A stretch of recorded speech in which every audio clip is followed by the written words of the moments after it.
How to Analyze People. 13 Laws about the Manipulation of the Human Mind, 7 Strategies to Quickly Figure Out Body Language, dive into dark psychology and persuasion for making people do what you want. By Daniel Spade. Copyright 2019 by Daniel Spade, all rights reserved. The transmission, duplication, or reproduction of any of the following work, including specific information, will be considered an illegal act irrespective of whether it is done electronically or in print. This extends to creating a secondary or tertiary copy of the work or a recorded copy, and is only allowed with an express written consent from the publisher. All additional rights reserved. The information in the following pages is broadly considered to be a truthful and accurate account of facts, and as such, any inattention, use, or misuse of the information in question by the reader will render any resulting actions solely under their purview. There are no scenarios in which the publisher or the original author of this work can be in any fashion deemed liable for any hardship or damages that may befall them after undertaking information described herein. The author does not take any responsibility for inaccuracies, omissions, or errors which may be found therein. Additionally, the information in the following pages is intended only for informational purposes and should thus be thought of as universal. As befitting its nature, it is presented without assurance regarding its prolonged validity or interim quality. The author of this work is not responsible for any loss, damage, or inconvenience caused as a result of reliance on information as published on or linked to this book. The author of this book has taken careful measures to share vital information about the subject. May its readers acquire the right knowledge, wisdom, inspiration, and succeed. Table of Contents. Introduction. Chapter 1, 13 Laws of Manipulation. Chapter 2, I Think I'm Being Manipulated. Chapter 3, The Dark Side of Manipulation. Chapter 4, The 7 Strategies to Reading Body Language. Chapter 5, Dealing with the Manipulators in Your Life. Conclusion. Introduction. Congratulations on downloading this book, and thank you for doing so. Have you ever walked into a confrontation feeling so sure of yourself, then walk out feeling confused, but with no valid reason why you would be convinced by the other person?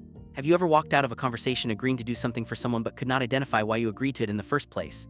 Chances are you've manipulated. Whether by playing on your emotions or through persuasive words, you were brought to believe in or act on something that you were not entirely agreeable to initially. You could be utterly convinced and so sure of yourself before you began the conversation, but midway, you found yourself at a loss for words, confused, frazzled, and disoriented. Manipulation can feel like you are being controlled and leave you doubting your own abilities. Being manipulated constantly can leave you frustrated, demoralized, and despondent, wondering how you didn't see this coming. Could you have prevented it, though, if you knew just how to analyze the signs that indicate when someone may be up to no good? Manipulators exercise their influence by exploiting your emotions and distorting your mental perceptions to control and gain benefits from you. They prey on your weaknesses and take advantage of you through communication strategies designed to distract you enough that you don't see what they're up to until it's too late. It is important to identify whether you are being manipulated to protect yourself from being taken advantage of and facilitate a healthy balance of power in relationships. And it begins by learning how to analyze people. One of the other ways to tell whether you are being manipulated is through body language. The powerful, unspoken, and subtle cues that speak volumes when you know what to look out for. By recognizing the gestures, postures, and facial expressions emitted, one can identify and understand the complete message of what someone is trying or trying not to say. Learning how to analyze another can yield some fascinating revelations and, more importantly, open your eyes to the signs that you may be taken advantage so you can take the steps to prevent or stop the advances completely. Thanks for picking our books. Know that we are aware that there are plenty of reading materials for the same subject, and we try to get you the most information you can use every day. Chapter 1, 13 Laws of Manipulation. Would you believe that at every waking moment of your life, your mind is being manipulated or controlled in one way or another? Not necessarily always by someone you know either. Social media, online news content, the things you see and hear in traditional media, advertisements, conversations we see and hear at work or in our personal lives. They're all some form of manipulation or mind control, and most of the time, it's happening without you even realizing it. Even what you're about to read throughout the next chapters in this book could be a form of manipulation that influences your thoughts to a certain extent. Why, though, is the human mind so susceptible to manipulation? Could it be that our mind is full of what is known as loopholes? Let's take a look at the Solomon Asch experiment, which was conducted in 1957. This experiment on conformity was carried out by Ash in a series of psychological tests to reveal the degree to which an individual's opinions could be influenced by that of a group of people.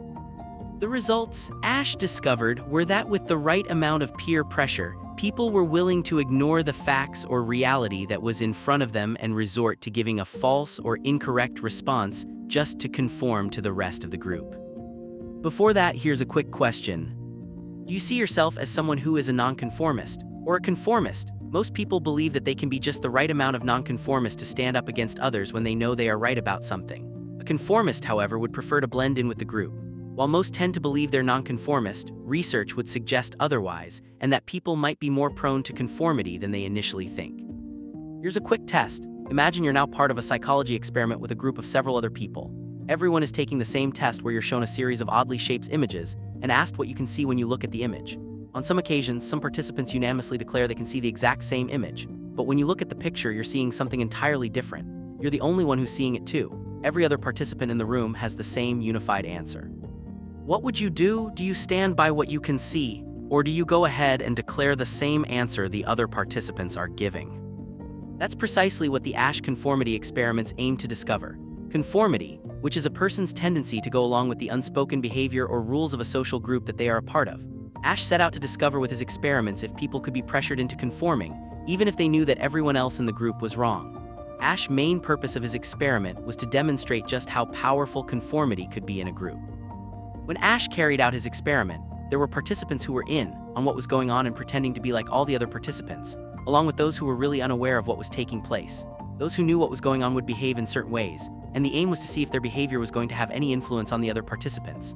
In each experiment that was carried out, there would be one naive participant who was placed with a group of the aware participants. There were 50 participants in the group, and everyone was told they would be taking part in some sort of vision test.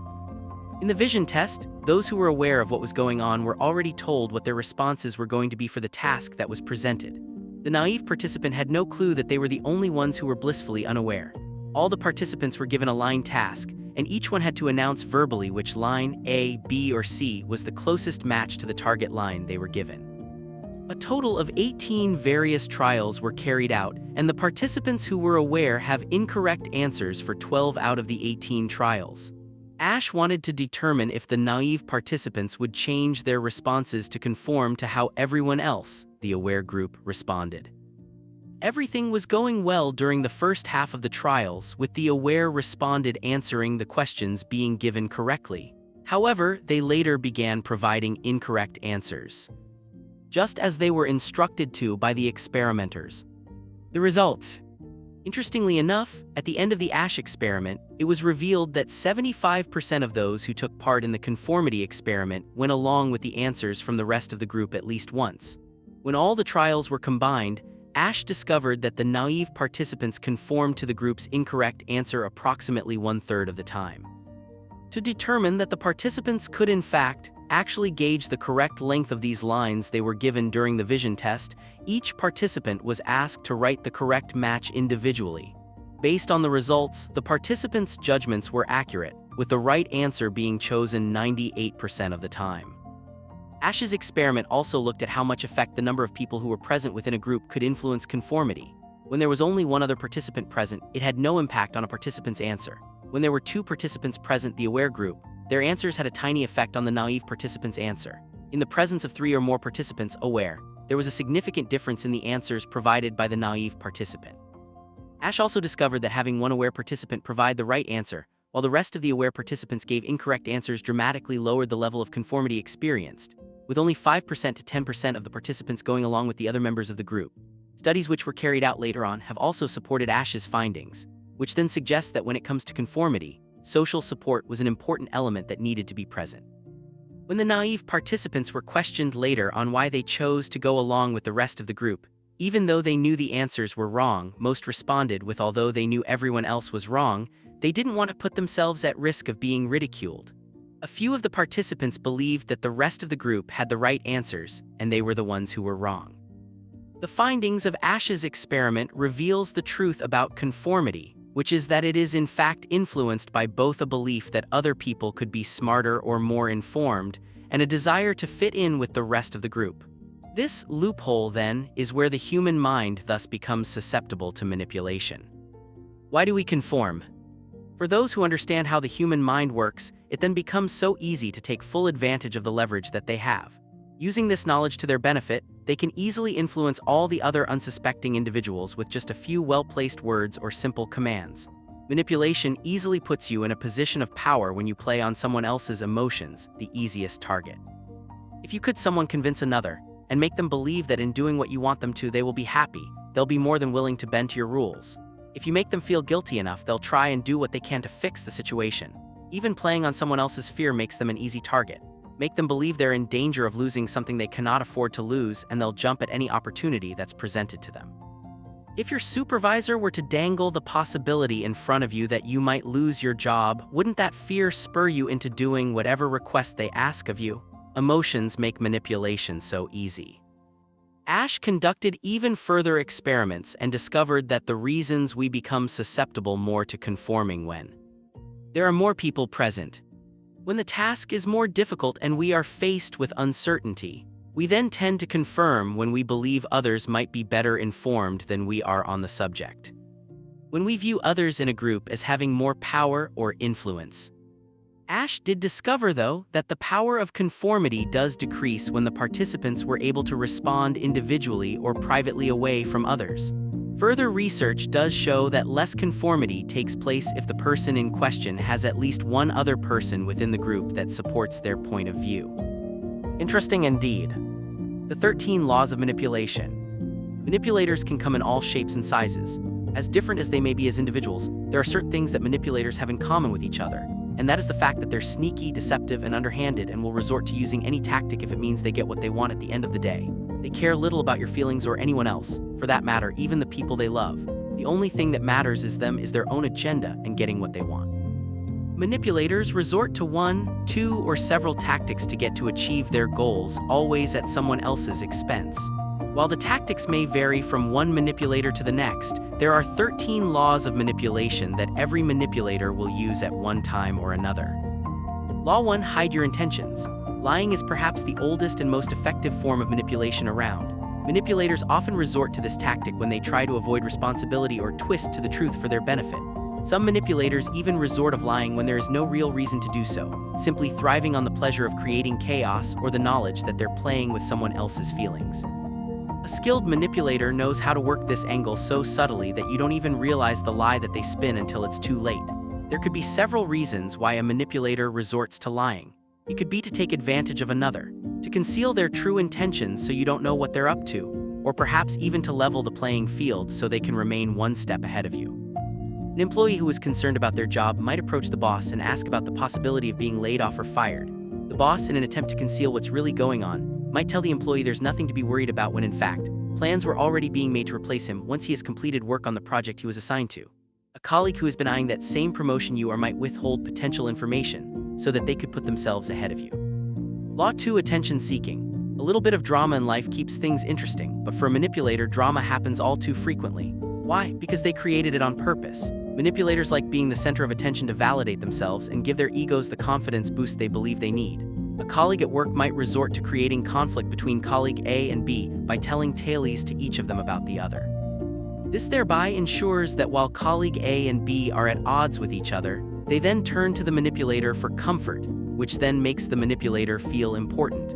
In a relationship, one partner could constantly pick a fight to ensure that the other's attention is continually focused on them and trying to resolve a problem which may not exist.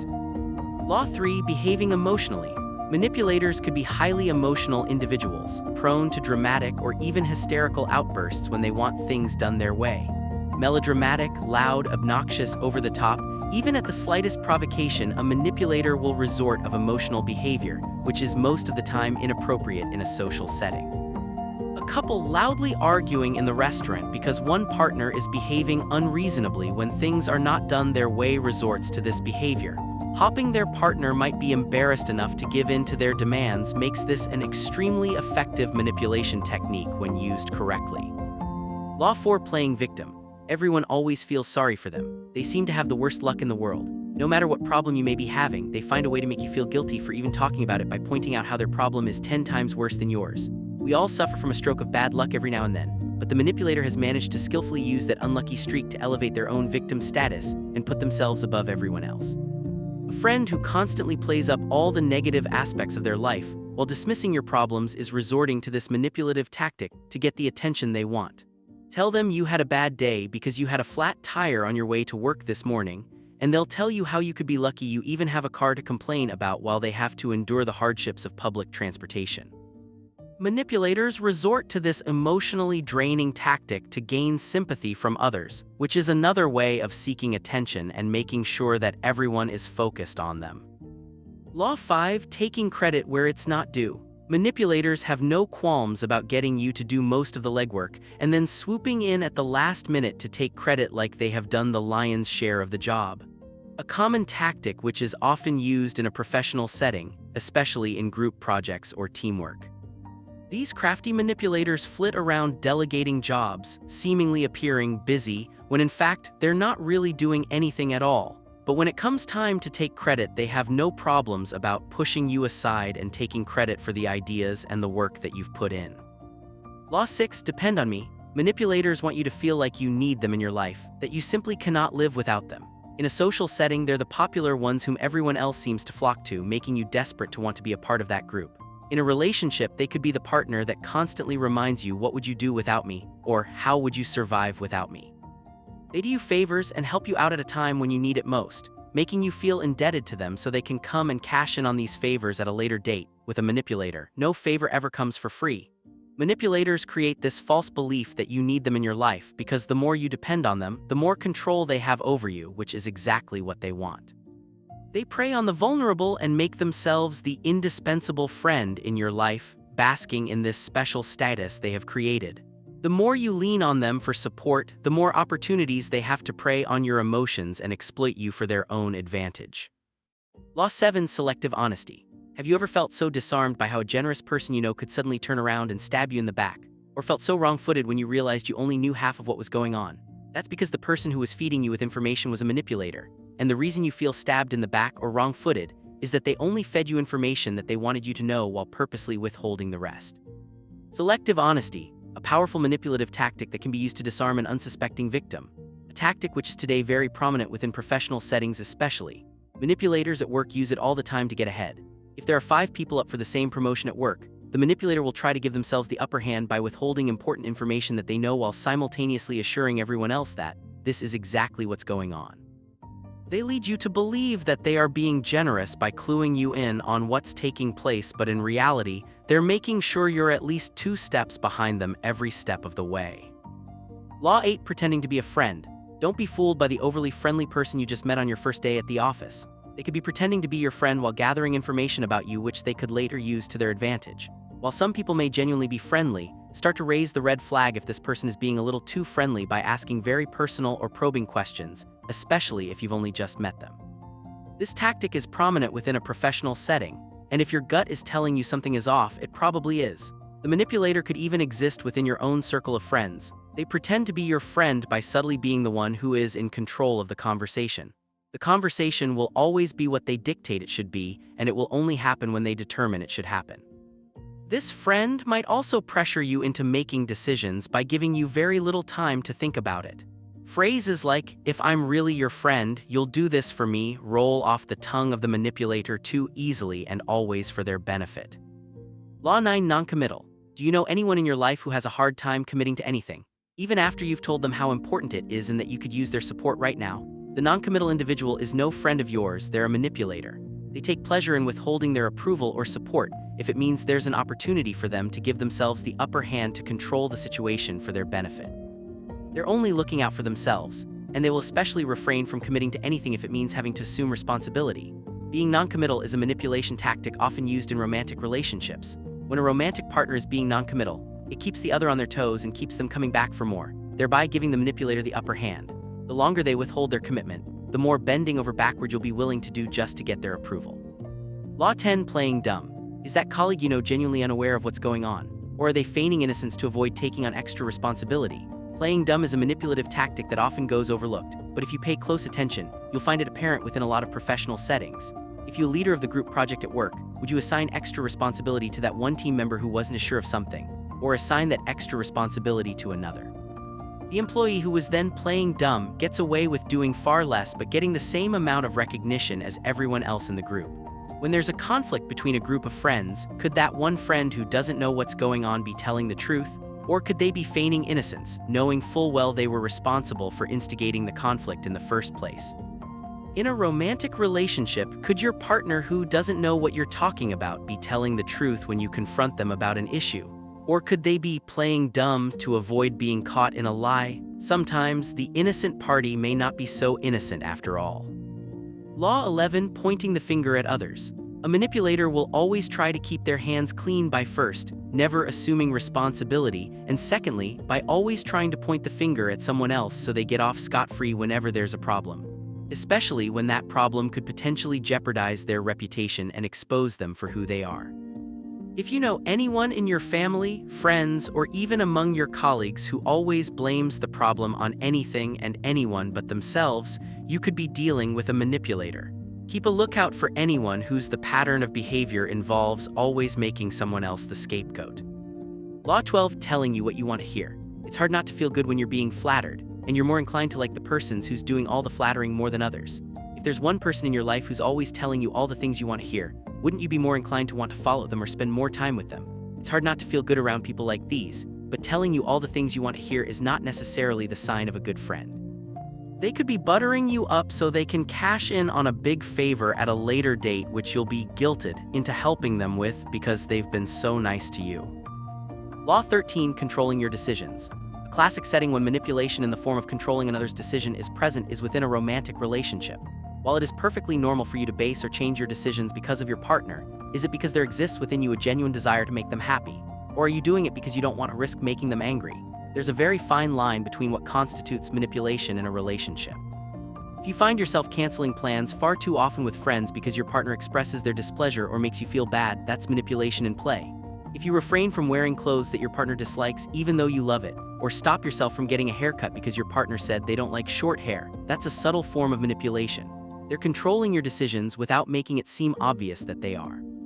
It could start off innocently enough with a remark or two, with something so minimal like expressing how the clothes you are wearing does not look good on you, or the kind of dress you are wearing should be something else. And suddenly you find that your life has turned into nothing but decisions that don't make you happy because they're being dictated by someone who supposedly loves you. The ethics of manipulation. Is it possible manipulation could be both good and bad? Mention the word manipulation and what immediately springs to mind is the negative connotations which are associated with this term. Manipulation means deceit. Manipulation means using unscrupulous and underhanded tactics to take advantage of someone else. Manipulation means fraud and outright lying. Manipulation is unethical. The term has certainly got a bad reputation over the years, and even the phrases used to describe manipulation in play paint a picture that is fairly ugly or unpleasant. She's got him completely wrapped around her little finger. I told my boss exactly what he wanted to hear. He's got a reputation for being a heartbreaker. I talked my friend into doing what I wanted. These typical examples of manipulation certainly don't put a positive spin on the situation for both parties involved in the process. It makes the manipulator out to be someone who is selfish, self-serving, deceitful, and unconcerned about using someone else for their own advantage. And it makes the one who is being manipulated seem foolish, clueless, and possibly even weak of character for allowing themselves to be fooled so easily. Manipulation has always been viewed as an act that is ruthless, clever, yet cunning, and always where one person ends up being exploited or taken advantage of. Manipulation is viewed even more negatively when it becomes apparent that the conniving individual has heartlessly ignored the feelings of the other, putting their own selfish needs above everyone else. Even worse than the manipulator has exploited the other by pretending to be their friend and then using information shared in confidence against them. Whether in our personal or professional lives, there is one fact which remains. No one likes knowing they have been manipulated. No one. With such negativity associated with this it becomes almost impossible to believe that there is a possibility manipulation could be used for a good, or even that it could possibly bring about change for the better. As surprising as it may sound, manipulation is not all bad. Manipulation exists all around us, and you often don't have to look very far to find evidence of it. Take marketers and advertisers, for example, with their constant messages telling us to buy this, buy that, stop doing this, and stop doing that. They're all trying to manipulate our decisions in one way or another. Which forms of manipulation, though, are in fact trying to get us to change for the better? Ads that tell us to stop smoking and eat healthier are trying to manipulate our decisions, but in this case they're trying to do it to incite positive change. Quitting smoking is for your own benefit, so eating healthy, if it is for your own good, doesn't that make it a positive form of manipulation? Governments around the world manipulate their people, so does religion, yet we sometimes choose to ignore it because it comes from a more authoritative source, so to speak. Businesses manipulate their customers all the time by creating products to boost their sales figures and then telling consumers they cannot live without it. Whether it's used for good or bad, manipulation is still, at the end of the day, manipulation. Do any of us really have any right to dictate another's decisions or actions, even if we believe it is for their benefit? What makes the idea of manipulation such an uncomfortable notion to deal with is perhaps the fact that we don't like the idea of someone else trying to dictate what we should do, or pushing us into doing something we wouldn't otherwise be inclined to do ourselves. Managers at work try to manipulate their staff all the time, although the good leaders do it to try and keep their staff motivated or perform at their best. Effective managers have skillfully mastered the art of positive manipulation and turned it into an effective tool used to manage their employees' performance, pushing them to reach their goals. This distinguishing detail is the defining difference between what's classified as manipulation and what's referred to as persuasion. Persuasion is still a form of manipulation, but what separates it from the negative reputation associated with manipulation boils down to three things: your intention, your honesty, what the benefit or positive impact is going to be for the person you're trying to persuade. Manipulation versus persuasion. These three key points are due to be the deciding factor as to whether you're attempting to manipulate or persuade. When you're manipulation, your intention, you're selfish. When you persuade, it's usually well-meaning for the good of the other person. When you manipulate, you lie, deceive, and try to hide what's really going on. When you persuade, you're able to be honest and upfront about what you're trying to do, because you have no reason to hide if it isn't done for personal gain. When you manipulate, there is no positive impact or benefit on the other party, only yourself. When you persuade, the other party you're trying to influence is the one who reaps the most benefit out of the situation. Nonprofit organizations resort to persuasion all the time, trying to get others to act and change for the better to create a positive impact on the world. They persuade donors, raise the necessary funding, and try to promote awareness among others regarding important issues which need to be addressed or changed. Manipulation and evidence of these laws in our daily routine. Manipulators are the puppet masters who sit behind the scenes pulling the strings, playing mind games so subtle and persuading you to do their dirty work for them. When you find yourself in a problem and you don't know how it happened, the manipulator could have had something to do with it. The evidence of manipulation is more apparent in a work environment because this is where you spend most of your time, Monday to Friday, coming into contact with all sorts of individuals. A few signs to watch out for that signal you could have a manipulator in your midst include any of the following. Too much flattery to a point it seems insincere. Showering you with superficial charm. False sympathy. Negotiations which end up being one-sided, and you're the one who doesn't usually benefit from it. Attempts to intimidate you verbally. Team projects where you find yourself taking on more responsibility than others who are just as capable of sharing the workload but somehow don't. Exposure to passive-aggressive behavior. Feeling wrong-footed or being left in the dark about what's going on until the very last minute. Feeling out of the loop on the important decisions that get made, realizing too late that you weren't privy to certain information. Rumors or gossip being circulated around the office, trying to put one colleague against another. There always seems to be more confusion than solutions after you've had a talk with them. Colleagues who refuse to admit their mistakes and attempt to cover it up by shifting the blame to someone else, even though they were clearly in the wrong. What makes these manipulators so dangerous is that these tactics sometimes don't stop at the office alone. You may even be surrounded by such individuals within your immediate circle of friends or family, except that it's much harder to see them for who they are and what they're doing because, on some level, you don't want to believe that these people whom you care about could resort to such behavior. Sadly, these people exist all around us, and it is only when we wake up and pay attention to the following evidence that we start to realize our lives may be surrounded by more manipulators than we would like to admit, and the 13 laws of manipulation could be happening to you right this minute. They build your confidence only to tear you down when it works in their favor. When you're meeting someone for the first time and if they immediately start showering you with praise and flattery, be warned that this could be one of the 13 manipulation laws at play when they tell you what you want to hear. They could be playing you like a fiddle by telling you everything that you want to hear, and if you think they could be laying it on just a little bit too thick, you're probably right. They could be building up your confidence, coercing you into believing that you could trust them enough to reveal information, only to tear you down at a later time when it's convenient for them. They make you question your reality, the friend that tells you you're just imagining it, or you're making a big deal out of it. Dismissing your concerns is not doing it to be a good friend. Alleviating your fears once in a while is alright, but if your concerns are being dismissed or ridiculed whenever you bring it up, that could be a sign of manipulation at work. One of the classic tactics a narcissist or manipulator resorts to is trying to shift your perspective or reality by making you question your own judgment. They make you believe you're overreacting or that you're the only one feeling this way, so perhaps there's something wrong with you instead. Seems harmless enough, but if this goes on for too long, it can make you start doubting everything, making it hard for you to trust your own judgment. They start to digress. A classic sign that you're dealing with a potentially manipulative character on your hands is when they go completely off topic and steer the conversation in a completely different direction. There's a reason they do this, and that reason is often to leave you feeling confused and frustrated. This is a favorite tactic of many politicians, using digression as a form of distraction. They belittle you by telling you that your opinion does not matter, or that you're far too emotional to make a rational decision. They berate you for your thoughts and even give you a negative label, so that you begin to think twice about raising your opinions. Social media has made it easier than ever for manipulators to comfortably sit behind their keyboards or their screens and make tall, general statements aimed at causing maximum emotional damage to their targets. Pay close attention and you'll notice that a lot of their statements actually have no rational basis to these claims. Their sole purpose is simply to belittle their target. They love extreme labeling. Who do you know in your life that loves making you feel bad by exaggerating claims that highlight just how biased you can be? A colleague that makes unpleasant remarks about the way you dress and passes it off as simply joking around will very well turn around and make you out to be the bad guy if you point out how much you dislike having remarks made about the way that you dress. You can't take a joke, can you? Or are you honestly that sensitive?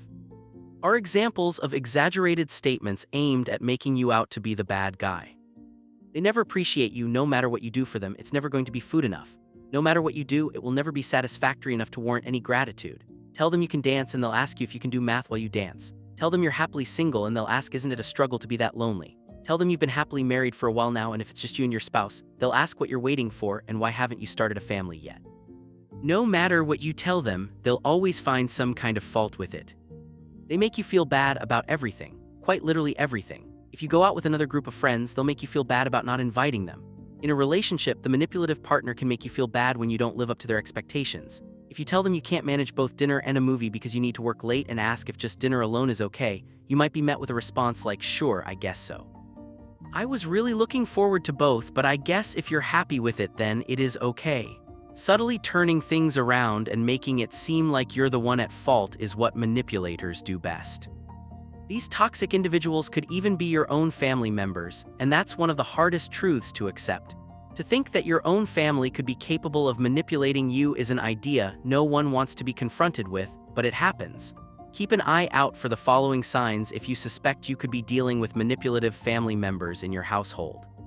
Every encounter leaves you feeling drained because it's always about them and almost always involves high-strung emotions. They make you feel bad about yourself whenever they're around. They push your buttons and constantly try to find fault with you, constantly either playing the victim or refusing to admit their mistakes.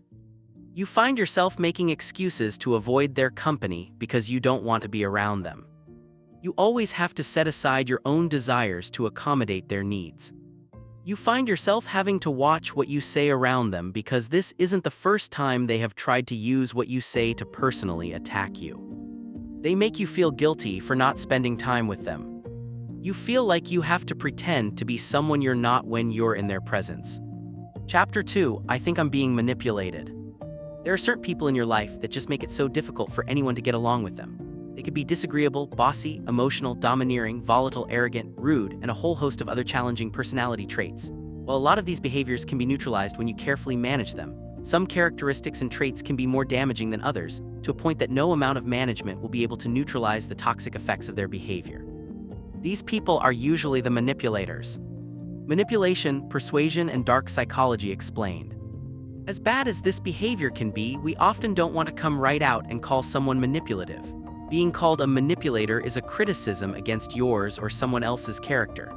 If manipulation and persuasion are almost similar, separated only by intention, why is manipulation viewed as immoral and just plain wrong? Humans are always trying to influence each other in one way or another, but certain traits associated with manipulation make this form of influence far worse than all the others. We are exposed to manipulation all the time. Sometimes we're on the receiving end, and sometimes we're the ones who are doing the manipulating. Gaslighting, a common manipulative term, is when you try to encourage someone else to doubt their own decisions in favor of going along with yours instead. When you make someone feel bad, whether directly or indirectly, about not being able to follow through or backing out of a promise, that's a form of manipulation. Being pressured to go along with the group just to gain acceptance or approval is a form of manipulation. It's happening around us and in society all the time. What sets manipulation apart from all the other persuasive methods we use is because manipulation tends to directly harm the one who is being manipulated. Take cigarette ads, for example. They manipulate you into thinking it is cool, but it directly has a harmful effect on your health. Phishing or scams that manipulate you into thinking you stand a chance at winning a substantial sum of money are directly harmful to you because they result in fraud or identity theft. Politicians in some countries rely on manipulative tactics to weaken the notion of democracy. The direct and, more often than not, the harmful impact of manipulation is what sets it apart from all the other persuasive tactics out there. That's why it's not referred to as persuasion instead, even though the two methods rely on more or less the same approach. In the end, it all comes down to your intent. The intention that lies behind your actions is what separates persuasion from manipulation. If your intentions are good and there is a genuine desire to create a situation that benefits the other party, that's persuasion. If your intention is to do well, that's persuasion. If you're honest from the very beginning about what you're trying to do, that's persuasion. If you can say wholeheartedly that you have the other person's best interest at heart, that's persuasion. Needless to say that manipulation produces a far less desirable outcome. If your intent is to confuse, ridicule, blame, instill guilt, and use them for your own benefit, regardless of whether they get hurt by your actions along the way, that's manipulation. If you knowingly engage in behavior that you know might cause someone else to get upset or look bad, yet you do it anyway, that's manipulation. If you don't care about the consequences of your actions and what they might do to someone else as long as your own agenda is served, that's manipulation. At the end of the day, it is intention which determines if your actions make you a manipulator or not. Understanding the dark triad. Just when you thought manipulation was bad enough, here comes an even darker side of psychology known as the dark triad. The triad is made of three very distinct, yet interrelated personality types, which are narcissism, psychopathy, and Machiavellianism. Why are these three referred to as the dark triad or the darker side of human psychology? It's because these three terms define the very tactics manipulation, persuasion, and coercion that some people resort to in order to get what they want. The term dark triad certainly has a sinister ring to it, and it is a term that many psychologists and criminologists use as a defining predictor that signals criminal behavior in an individual. Let's take a closer look at the three personality traits which make up this trifecta. Narcissism. The term stems from the Greek mythology about Narcissus, the hunter who fell in love with his own reflection when he saw it in a pool of water that he drowned as a result. So consumed was he by himself that he couldn't focus on anything else. Those with narcissistic personality traits often display symptoms which include being boastful, selfish, and arrogant, thinking only of themselves and nothing else. Narcissistic individuals also lack empathy and are extremely sensitive, one might even say hypersensitive, to any form of criticism because they can't bear the thought of being imperfect or flawed. Machiavellianism. This term stems from Niccolò Machiavelli, a renowned diplomat and politician who lived in 16th century Italy. Machiavelli became notorious when his book, The Prince, was published in 1513. This publication was interpreted as Machiavelli's endorsement of the deceit and cunning that takes place in diplomacy. Those who tend to display Machiavellianistic tendencies are often occupied with only their own self-interest, and they are manipulative and duplicitous. These individuals lack both morality and emotion, and they are not for anything else except for what's going to be beneficial to them. Psychopathy, antisocial behavior, manipulative, volatile, hostile, a lack of remorse or empathy are traits which are associated with a psychopathic personality. Psychopathic and being a psychopath are two distinctly different traits, with the latter commonly associated with or directly linked to criminal violence. The Dark Triad. In 2010, Dr. Peter Jonassen, who was at the time an assistant professor of psychology based at the University of Western Florida, and Gregory Webster, his co-author and assistant professor of psychology based at the University of Florida, came up with what is now being referred to as the Dirty Dozen Scale. This scale was developed by Jonassen and Webster as a method of measuring the traits that the Dark Triad comprised of. Within the triad, these three personality traits tend to overlap at some point and are generally characterized by the degree of self-centeredness, exploitation, disagreeableness, and manipulation that takes place. Jonassen, Webster, and their team of researchers were trying to determine if sadism could, in fact, be captured within the laboratory.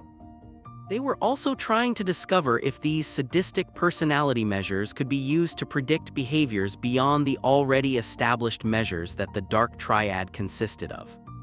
In a second and related study that was conducted, the results interestingly revealed how individuals who displayed a high tendency of sadism, narcissism, and/or psychopathy were willing to act aggressively against an innocent party when aggression proved to be the easier choice. It was only a sadist who showed a tendency towards higher levels of aggression when it became apparent that their victim could not fight back, and that unlike other darker personalities, it was the sadists who were willing to spend the additional energy and time needed if it meant that extra effort was going to give them a chance to hurt someone else. This was a huge revelation, considering that in past, other research studies revealed that while psychopaths had no problems inflicting hurt on others, they were much more likely to do so only if it served a specific purpose. Narcissists, on the other hand, were far less likely to engage in aggression unless they felt that their ego was being threatened, while Machiavellians resorted to aggression only if they felt the benefits were sufficient to warrant such action, and only if it involved acceptably low risks to themselves. Jonassen and Webster's study measures the responses that people gave when they were asked to rate themselves against the following statements. I have a tendency to lack remorse. I have resorted to manipulating others if it means getting my way, and I still have a tendency to do it. I have a tendency to rely on deceit to get my way. I have used flattery in the past to achieve my goals. I have exploited others as a means to an end, and I still have a tendency to do so. I have a tendency to expect special treatment or favors. I am not concerned about morality, nor am I not concerned about the morality or outcome of my decisions and actions. I have a tendency to be insensitive and callous towards others at times. I have a tendency to display cynicism. I like to seek status or prestige. I want to be admired by others. I want to be paid attention to. The individuals who took part in this study were rated from a scale of 1 to 7, and they were given a score which ranged anywhere from 12 to 84. The higher a participant's score was, the higher the possibility that they were individuals with one of the Dark Triad personality traits. Covert manipulative tactics are everywhere we look, from social media to the commercials that we are exposed to, even the sales tactics we're bombarded with when we try to make purchases in person. Even children resort to manipulative tactics from time to time as they begin experimenting with the different ways that work to give them the autonomy they seek. These tactics are even used by the people you love and trust the most, and here are some examples of everyday, ordinary individuals who might resort to dark psychology more so than others. True narcissists, this one goes without saying. Those who are clinically diagnosed as narcissists especially tend to carry with them an inflated sense of their own self-worth, which means they always have a need to validate this belief by making themselves superior to others around them. Narcissists harbor dreams of being adored and worshipped by the masses, and they will resort to all sorts of manipulative and unethical behavior to get the adoration they want. True sociopaths, those who are clinically diagnosed as sociopaths, often appear intelligent and charming, but their downfall is impulsiveness. Since sociopaths tend to lack the ability to feel any kind of remorse, they take advantage of these dark personality tactics to build relationships which are superficial and not genuine, since they're only doing it for their own benefit. The selfish people, anyone with a hidden agenda that benefits themselves before others, have the potential to resort to these dark manipulative tactics if the outcome for them is a win. The politicians, to get the votes that they need and to get the masses to vote the way they want them to, Politicians are guilty of resorting to dark tactics of persuasion as a means to serve their end. The lawyers, some attorneys will stop at nothing if it means they get to win their case, even if it means they have to resort to dark tactics to do so. The salespeople, just like attorneys and politicians, some salespeople can be so focused on nothing but making a sale that they have no qualms about resorting to manipulative tactics to coerce a buyer into doing what they want. The leaders, not all leaders are there to inspire, and some rely on manipulation to get others to comply with their demands.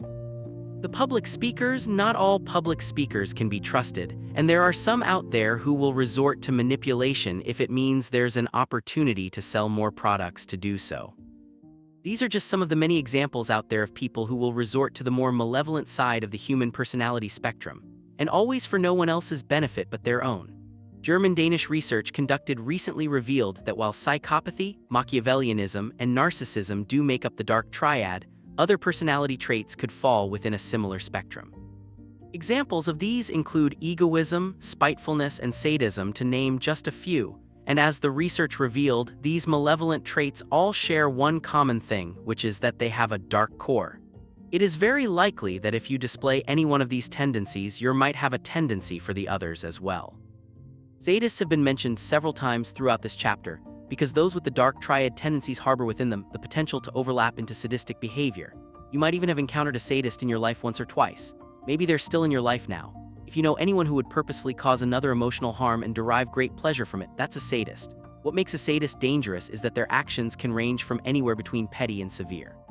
Some common examples of what sadistic behavior might look like include purposely portraying another person in an unflattering way or false manner with the intent to damage to their reputation. Purposely repeating secrets which they know are meant to be private. Purposely trying to get a colleague fired behind their back. Purposely jeopardizing a colleague's reputation in their absence. Purposely marginalizing a colleague, family member, friend, or even an acquaintance. Purposely trying to cause harm to someone else's relationship. Resorting to bullying or cyberbullying. Resorting to the theft of intellectual, physical, or financial property. Characteristics of a sadist. A skillful sadist will set these situations up so carefully that it becomes difficult to prove they were the guilty party involved. What makes it worse is that they will never own up to the responsibility or feel any kind of remorse for the damage that they have inflicted. People may even be reluctant to believe the sadist is behind the chaos because of their charming and likable personalities. A sadist will intentionally seek out to harm someone else because they believe that it is going to benefit them to do so. They might resort to these underhanded tactics whenever they feel envious or threatened by another, or even if they perceive someone else to be weaker and less likely to retaliate.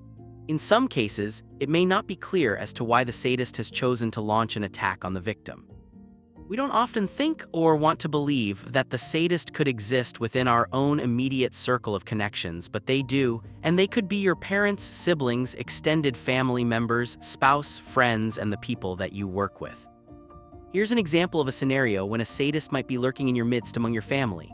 Let's say this person, John Smith, lost his job not too long ago and he was struggling with frustration and anxiety because he was having a hard time trying to find another. John seeks comfort and support by talking to his brother about it, but specifically requests that his brother keep the information to himself. John's brother agrees. After some time, John gets an invite to his brother's house for a casual get-together. Thinking nothing of it, John is then taken aback when several guests offer their sympathies over the fact that he had lost his job and couldn't land another. Embarrassed, hurt, and angry, John immediately knows that his brother was the one who leaked his secret since he hadn't confided in his troubles with anyone else. When John confronts his brother later on, his brother denies any knowledge and has no idea what John is talking about. John's brother continues to adamantly deny the accusations, making John feel guilty for suspecting him as the guilty party. It takes John a while to realize that this is not the first time he and his brother have been engaged in the same situation in the past, where John's brother has been responsible for several incidences which caused John either hurt or embarrassment while denying any kind of responsibility. The sadist could be anyone, anywhere, and they're always lurking undercover, making you question your own sanity as they purposely inflict harm and hurt in your life, and then denying any kind of responsibility for it. Clues that indicate you might be manipulated. Have you ever had that feeling that something wasn't quite right with one of the relationships you have, even with a casual encounter with someone you just met?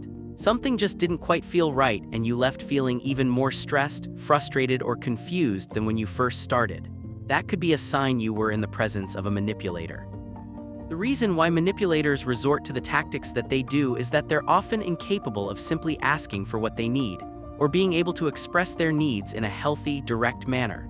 Since they lack these skills, they resort to this emotionally unhealthy strategy in an attempt to try and control the other people around them and force them to bend to their will. Manipulation comes in several forms, and it can range anywhere from abusive to simply just being around a bossy personality. Some manipulative behaviors are much easier to spot than others, and if you suspect you could be a victim of a psychological bully, these are the telltale clues you want to keep an eye out for. You're always forced to oblige. If you don't go along with what they want, they make you feel guilty about it, even though you had every right to say no. If you constantly feel pressured or forced into doing something you don't want to do, you're being manipulated. If you're afraid of saying no, you're being manipulated. If you feel bullied into going along with someone else's demands, you're being manipulated. Manipulators are experts at playing the victim card, and they will play it for all it's worth to make you feel as guilty as possible, like you're doing something wrong because you chose to say no to them. You question your own judgment. Every time you're around a certain someone, you always find yourself questioning your own judgment. Suddenly, something you were so sure of a minute ago fills you with doubt, making you second-guess your own decisions after having a conversation with a manipulator. Present an idea or opinion to them, and they'll somehow find a way to twist and turn it around, making you unsure and uncomfortable. Spend enough time with them, and they'll make you feel unworthy, like you're a complete failure and nothing you could do will ever be the right choice. No favor comes for free. If they do you a favor, you can bet there will always be strings attached to that request. Nothing a manipulator does is ever a genuine favor. There will always be an ulterior motive for why they are helping you out. If accepting help or a favor from someone makes you feel uncomfortable because you know you're going to owe them for it later, you're dealing with a manipulator. When the manipulator does you a favor, there's an expectation to be repaid. They'll be the first ones to tell you that you owe me this, and you'll feel obliged to go out of your way to help because you feel guilty about saying no. Say no to them and they'll make you feel like the most ungrateful person in the world. You're always getting blamed, even when you haven't done anything wrong, you're somehow the one to blame. That one manipulative friend who always has an excuse for their bad behavior or poor judgment, the one that always makes you the scapegoat, that's not a friend. That's a manipulator. It's your fault, you made me think I should do it, I wouldn't have done it if you agreed it was a bad idea. The hallmark of a manipulative friend is when somehow you're always in the mix and the one made to feel like you're in the wrong. They're not really listening. Another sign you could be manipulated is when they don't really listen when you're speaking. They may look at you while you're talking, but at the first chance they get, they twist the conversation back around onto something that involves them. Everything is always about them. In fact, the only time they seem to be engaged in when they're gathering the information that they can later use against you when the time is right. Beware of what you say when you're around them, and never trust them with confidential or important information. They come to you when they need something. Do you have that one friend who only ever seems to get in touch with you when they conveniently need a favor? That friend could be manipulating you, especially if you're the one who is constantly doing those favors, but when you need help the most, they're never around. Or they've always got some excuse up their sleeve as to why they can't help you. When they need something from you, however, they behave like you're their best friend in the whole world. Clues that indicate your partner may be a lying manipulator. One of the worst sinking feelings you could feel is knowing that your partner, the person whom you love and who supposedly loves you, turns out to be using you for their own benefit all this time. A relationship is supposed to be the one place where we believe we can receive the support, love, commitment, and the care that we all yearn for deep down inside. To love and to be loved wholeheartedly in return. Sadly, there are many out there who have their hearts broken when they realize that not only is their partner someone unreliable, but someone who has been controlling their strings like a puppet all along. We all have certain expectations and romanticized notions of what we think love is, thanks to the way love has been portrayed in society through the movies we watch, articles we read, and social media posts we're scrolling through almost every day. When we see jealousy playing out on screen, we believe it's a sign of intense love because the two people in the movie are afraid of losing their loved one to another. The popular Twilight movies and literature leads us to believe that true love and relationships are about obsession. That love is an all-consuming feeling, that when two people are in love, nothing else matters and no boundaries exist. This romanticized notion blinds to the fact that this is not what reality is at all, and that kind of love only exists in movies and between the pages of books because they make for a good storyline. In real life, that kind of behavior are indicators of manipulation. Being controlling isn't about love, it is manipulation. Being obsessed isn't being passionate, it's manipulative. On some level, we know we should be able to recognize the signs of an abusive partner in a relationship. We know that we should, but it's easier said than done. When we love, we tend to blind ourselves to our partner's fault. We make excuses for the behavior that should be setting off alarm bells in our head because we're trying to avoid facing the truth. We don't want to have our hearts broken that way, and we try to convince ourselves that they're not really like that at all. When a relationship escalates from controlling to just outright abusive, there is cause for concern, but being in a manipulative relationship can be just as hurtful and damaging too. Being in a relationship with a manipulator can be just as damaging on you emotionally and mentally. Manipulative partners will seek to control you, minimizing your independence. They try to control every decision you make, belittle you and damage your self-esteem so you come to doubt yourself and believe you're the lucky one because no one will love you as they can. They make you afraid about losing this relationship and make you fearful of entering into any future relationships because you've been traumatized by this past experience, scared of getting into yet another relationship with someone who manipulates you. Being in a relationship with a manipulator can leave you with emotional wounds and scars that will take a very, very long time to heal if they ever do. Some of the more common signs you're in a relationship with a manipulator is when your partner is constantly forcing you to look or dress in a way that only they approve of, or dictates who you can and cannot spend your time with. The love and support that's supposed to come from genuine relationships is not something you're going to find when you're in a relationship with a manipulator. If your partner is someone who is manipulative, lying to try and control you and the situation in their favor is something that's going to be a common occurrence in your relationship, and these are the clues to watch out for.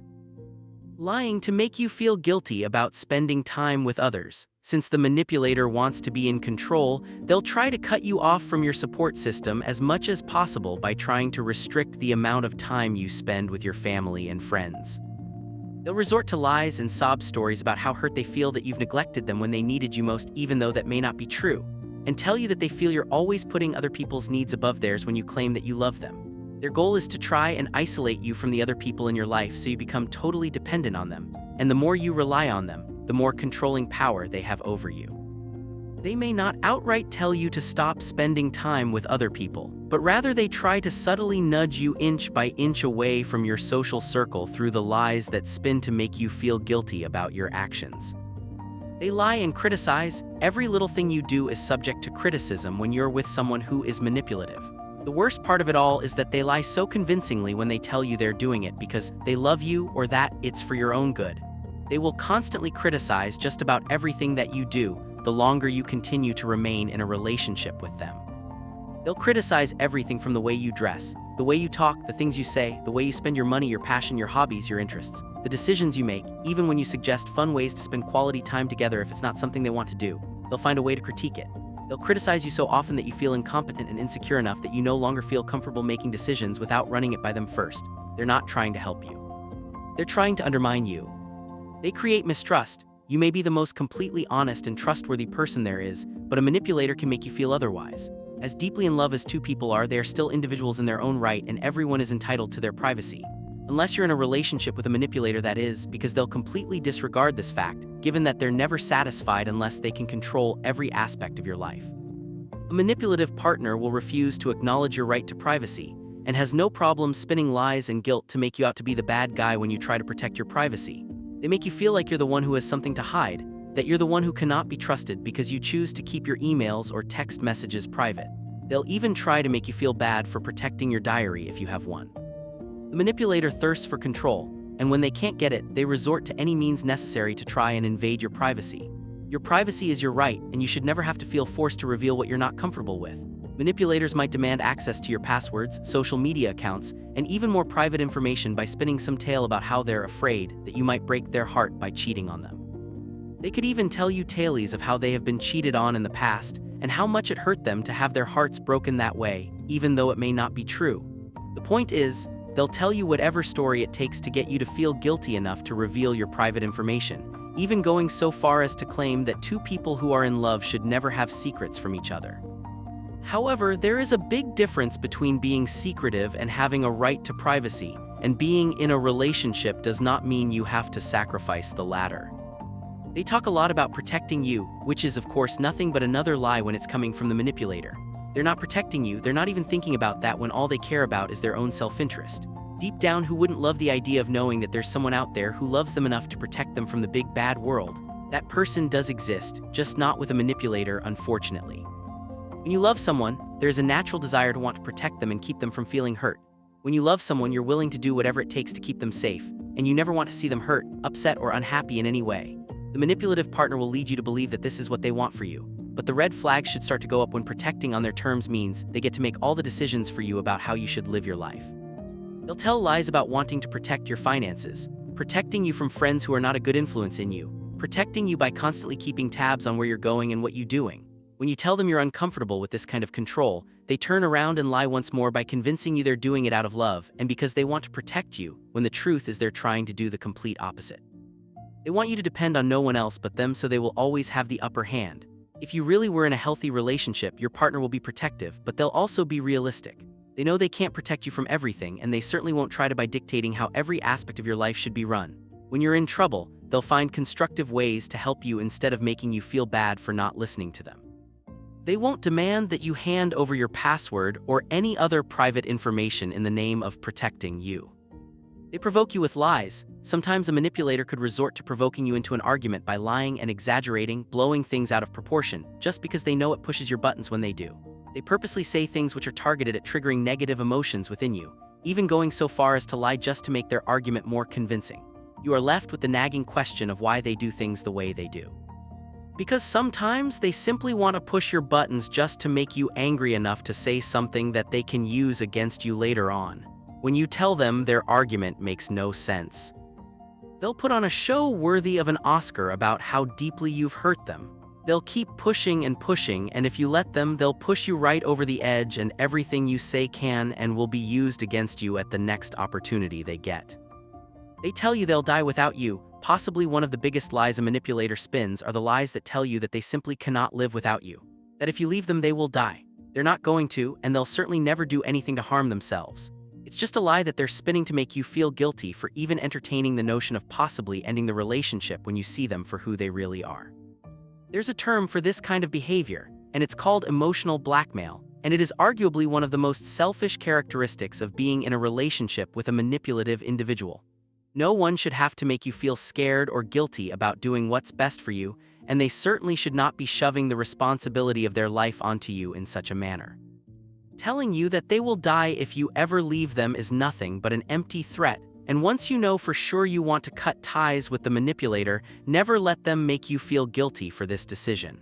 You have a responsibility for your own well-being, and what they choose to do with their life is up to them. Twisting lies with even more lies. Manipulators can spin lies as intricately as a spider spins its web. They'll lie, twist those lies, and then twist those lies even more until you don't know what's real and what isn't anymore. Twisting and distorting the facts, tangling lies on top of more lies is a favorite tactic of the manipulator to confuse and frustrate you. They'll drive you insane and make you question your own sanity, and they do it so skillfully to the point that you believe something is wrong with you instead of them. It can be hard to keep tabs on a manipulator's tangled web of lies, but you must learn to trust your instincts and rely on your own judgment, even if they're trying hard to convince you that you're wrong. If something doesn't sit right with you, learn to trust your gut, because you're probably right, especially if you know you've caught them in a lie more than once. You trusted your own judgment before you got into a relationship with them, and you need to trust your own judgment now more than ever. Don't let them confuse you with their lies. Chapter 3: The Dark Side of Manipulation. We know manipulators exist and that they're all around us, but who are these people exactly? What sort of personalities do they have? In a romantic relationship, they're the partner who is abusive and controlling, damaging not just the relationship the two of you have built, but taking your self-esteem down right along with it. In a family dynamic, they're the family member who constantly creates disharmony and chaos, or the one who always wants to be the center of attention. They could be the sister, brother, aunt, uncle, cousin, mother, or father who makes subtle remarks aimed at making everyone else around them feel inadequate or insecure. The manipulator could be your next-door neighbor or friend who is spreading rumors and gossip, the one who enjoys pitting one person against the other and then standing back and watching the fight. At work, the manipulator could be that colleague who has a track record for being dishonest and unethical, willing to stoop as low as they can to get what they want and stepping on everyone else's toes on their way to the top. Out on the streets, the manipulators are the criminals and con artists who rely on deception and distraction to swindle you out of your hard-earned cash, robbing you in broad daylight without you knowing it and them stealthily covering their tracks to avoid being detected. The manipulator can come in any shape or form, sometimes in the form of a person you least expect. And among the several things that a lot of these manipulators have in common is the fact that they suffer from some form of personality disorder that makes them who they are. In 1835, physician Dr. James Cowles Pritchard proposed the term moral insanity to describe these individuals who, although not technically insane by today's standards, had very significant and distinguishing differences in their attitudes and the way they behaved when it came to morality, ethics, and their emotional reactions or responses to certain situations. Yet, despite these obvious differences when compared to other individuals, those classified under moral insanity showed very little social or emotional distress over their behavior. These individuals who suffered from a personality disorder of some sort had a long history of emotional, personality, relationship, and behavioral difficulties that were very significantly different from that of their families or even culture. The behavior patterns exhibited were dysfunctional and intruded into just about every aspect of their life, which created problems in their emotional and personal ability to function, which likely contributes to their manipulative tendencies. Among the personality types that are more like to resort to manipulation include the histrionic personality type. The individual with this pervasive behavior has a tendency to seek out attention and resort to excessive displays of emotion, often referred to as being dramatic. When involved in a relationship, they can resort to highly manipulative behavior in order to get what they want. The antisocial personality types. These individuals are capable of being manipulative because they hold little regard for the unspoken societal rules that everyone else follows. These antisocial personalities could consist of a range of behavior patterns, which include being unsupportive, chronically unreliable and irresponsible, conning others, and for the ones who have no regard for another person's fundamental rights could even resort to criminal activity and show no remorse for it. Clinically, these individuals are extremely selfish, with lying, deception, intimidation, and even physical assault being part of the many behavioral patterns they could potentially exhibit. The borderline personality disorder. These individuals can be intense, volatile, and unstable when it comes to their self-perception, moods, and relationships. They have little to no ability to control their impulses, and the common characteristics associated with this type of behavior include fear of abandonment, being unstable when it comes to their self-image, social relationships, displaying inappropriate but intense feelings of anger and paranoia, and even resorting to impulsive or self-damaging acts which include substance and alcohol abuse. This instability could then lead them to perform acts of manipulation. The narcissistic personality disorder, previously discussed in Chapter 2 as being a part of the dark triad, having a narcissistic personality is a disorder which leads to a sense of entitlement, a need to be admired, and an inflated sense of self-worth. It is not uncommon for these individuals to have a huge ego, and they care little for anyone else but themselves. This lack of empathy for others, arrogance, inflated self-esteem, sense of entitlement which leads them to believe that they deserve to have special privileges and attention, can lead towards feelings of jealousy or envy when their needs are not being met. This high sense of entitlement also leads them to believe that they have a right to punish or exact revenge on anyone whom they perceive as not giving them the attention, due respect, or admiration that they believe they deserve.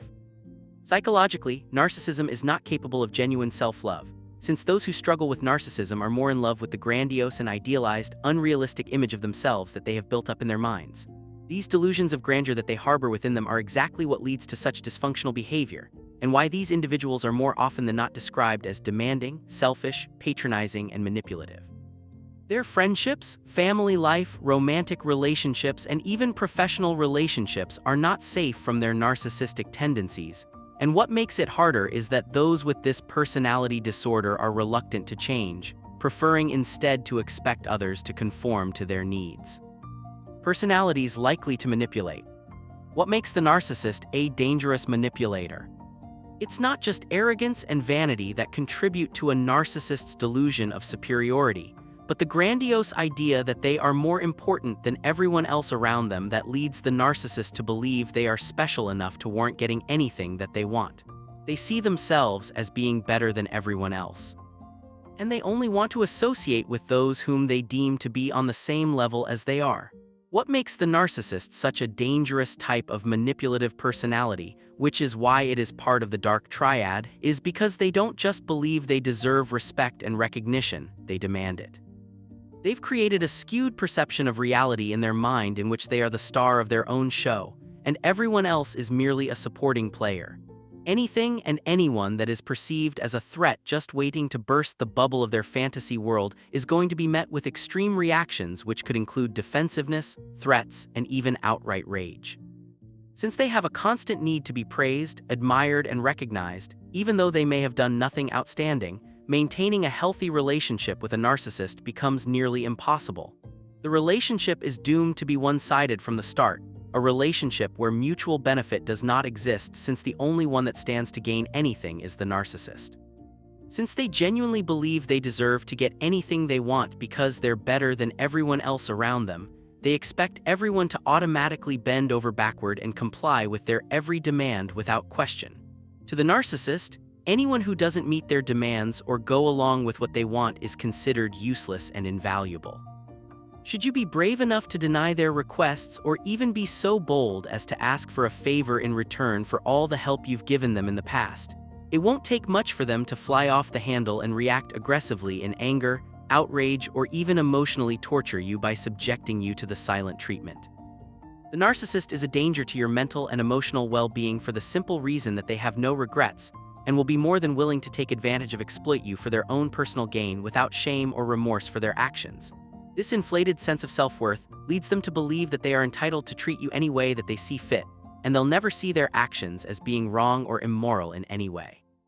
In several ways, the narcissist has almost earned their spot in the dark triad, and one of the biggest reasons why is that they view everyone else around them as objects to be used. To the narcissist, you exist for no other reason other than to serve their needs, and that is it. They will never stop to think twice about taking advantage of you, only to discard you when you no longer serve any useful purpose to them. They can be both malicious and oblivious at the same time, blinded mostly by their own self of entitlement. They are incapable of thinking how their actions could have consequences on everyone else. Even if you were to point it out to them, they'll simply dismiss and refuse to believe you. The narcissist will demean you, bully you, and belittle you if it means they're going to get their way. If they feel threatened by you or perceive you as trying to push back against them, they resort to putting you down to inflate their already inflated ego. In their mind, this is how they neutralize their enemies, by stomping on them until they feel too insecure to rise up and challenge them in any way. Threats, bullying, insults, shamming, dismissiveness, and ridicule are just some of the many tactics they will employ in an attempt to get you back in line and put you in your place. Manipulators and their covert aggressive personalities. When it comes to aggression, there are two categories they could fall into. They either resort to overt aggression or covert aggression. When someone is obvious, direct, and open in the manner with which they choose to stand up or fight back, that's overaggression. This is a category the manipulator is unlikely to fall into since they never want anyone to know what they're really up to. No, a manipulator prefers to go with the second option, which is covert aggression, a method which allows them to be deceptive, subtle, and underhanded enough to hide their true intentions. However, a very powerful manipulator will know how to use both traits and harness the combined power of both, avoiding any outright displays of overt aggression while still being able to intimidate another enough to get them to do what you want. Covert aggression is a manipulator's preferred mode of operation when it comes to interpersonal interaction. Covert aggression is not necessarily an act that is reserved for manipulators alone. Almost everyone has engaged in some form of covertly aggressive behavior every now and then. Occasionally have to resort to covert aggressive behavior for one reason or another does not mean you have a covert aggressive type of personality.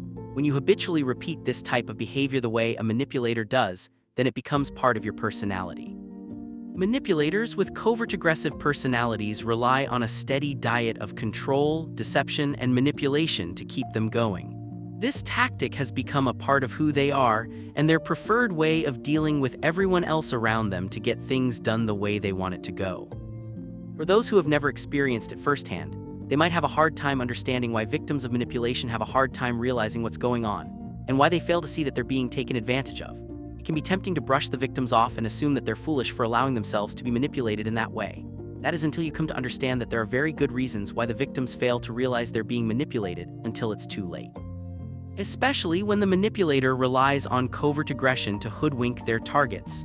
Covert aggression in the hands of a manipulator is so effective because the manipulator's aggression is well hidden. It makes it hard for the victims to fight back against something they cannot clearly pinpoint or find any evidence against. Even if their gut feeling is telling them something is off, and that perhaps this person in front of them is trying to take advantage, the manipulator does it in such a stealthy manner that it becomes difficult for the victim to identify their true motives. It makes the manipulator seem like they're resorting to any other tactic except fighting. Covert aggression allows the manipulator to cover their tracks by making it seem as though they're defending their victim, perhaps even caring for them and standing up for them. It is difficult to know for sure that these tactics are nothing more than a clever ploy when the manipulator does it in such a way that it makes just enough sense to be believable enough that the victim begins to doubt their own gut instincts, which tell them they might be manipulated. Besides being a clever maneuver that keeps the fact the manipulator is actually fighting the victim well hidden, covert aggression simultaneously keeps the victim consciously defensive, making it very difficult for them to think straight when they feel drained from being on the run emotionally. This is why manipulators love covert aggression, because it's such an effective psychological weapon. It gives the manipulator power to know exactly which buttons to push in their victim. Everyone has their own insecurities and weaknesses that they deal with, and if the manipulator has been around you long enough, they will know these weaknesses better than you might like, using covert aggression to exploit you in just the right manner that it becomes easy to forget you're being taken advantage of. Take a parent, for example, who knows that one of their weaknesses is the fact that they can easily be made to feel guilty. When their manipulative child who has been able to detect this weakness pushes on the right buttons to get what they want, it becomes easy for the parent to forget what's really going on when they want to give in to their child and make them happy. It allows the manipulator to be the proverbial wolf in sheep's clothing. Manipulators with these covert aggressive personality types work hard in keeping their aggressive behavior well and truly hidden behind a mask that prevents others from seeing what's really going on. They hide their less than honorable intentions behind the guise of being charming, and a personality so likable it's hard to believe that underneath that layer is an aggressive and ruthless personality, just waiting to take you down. They know how to pick just the right victims to target too, often going for those who are more openly vulnerable than others, conscientious, or those with a softer, more sensitive nature that's easier to take advantage of and less likely to fight back. Here's an example of what covert aggression might look like in a husband and wife scenario. Let's say that the wife, the victim, one day decides to have a conversation with her husband, the manipulator, about the fact that he is not spending enough time with her and the kids that she would like him to, and she's concerned that he is missing out on quality family time with the kids. The husband immediately responds by making himself out to be the victim in this situation by pointing out how he feels pressured by the wife who constantly makes unreasonable demands. He then goes on to portray himself as the one who is suffering and underappreciated because no one seems to be feeling grateful or acknowledging how hard he works to support the family. The husband then rounds it off by delivering the knockout punch, which includes shame and making the wife feel guilty by claiming that all she seems to do is complain and nothing he does is ever good enough for her. The wife, who started off with a completely different intention in mind, one where she wanted to fix what she perceived to be a problem, is now being made to seem like the cruel, heartless, and unappreciative bad guy, when in reality that was not what she was trying to do at all. If the wife doesn't see this attack coming, she can be successfully manipulated into believing that she's the one who is in the wrong, unable to see what the husband just did there, even if this pattern of behavior has repeated itself several times in the past. The wife will most likely in this scenario apologize and give in to the husband's dominance, completely unaware that she was just manipulated into feeling like the guilty party.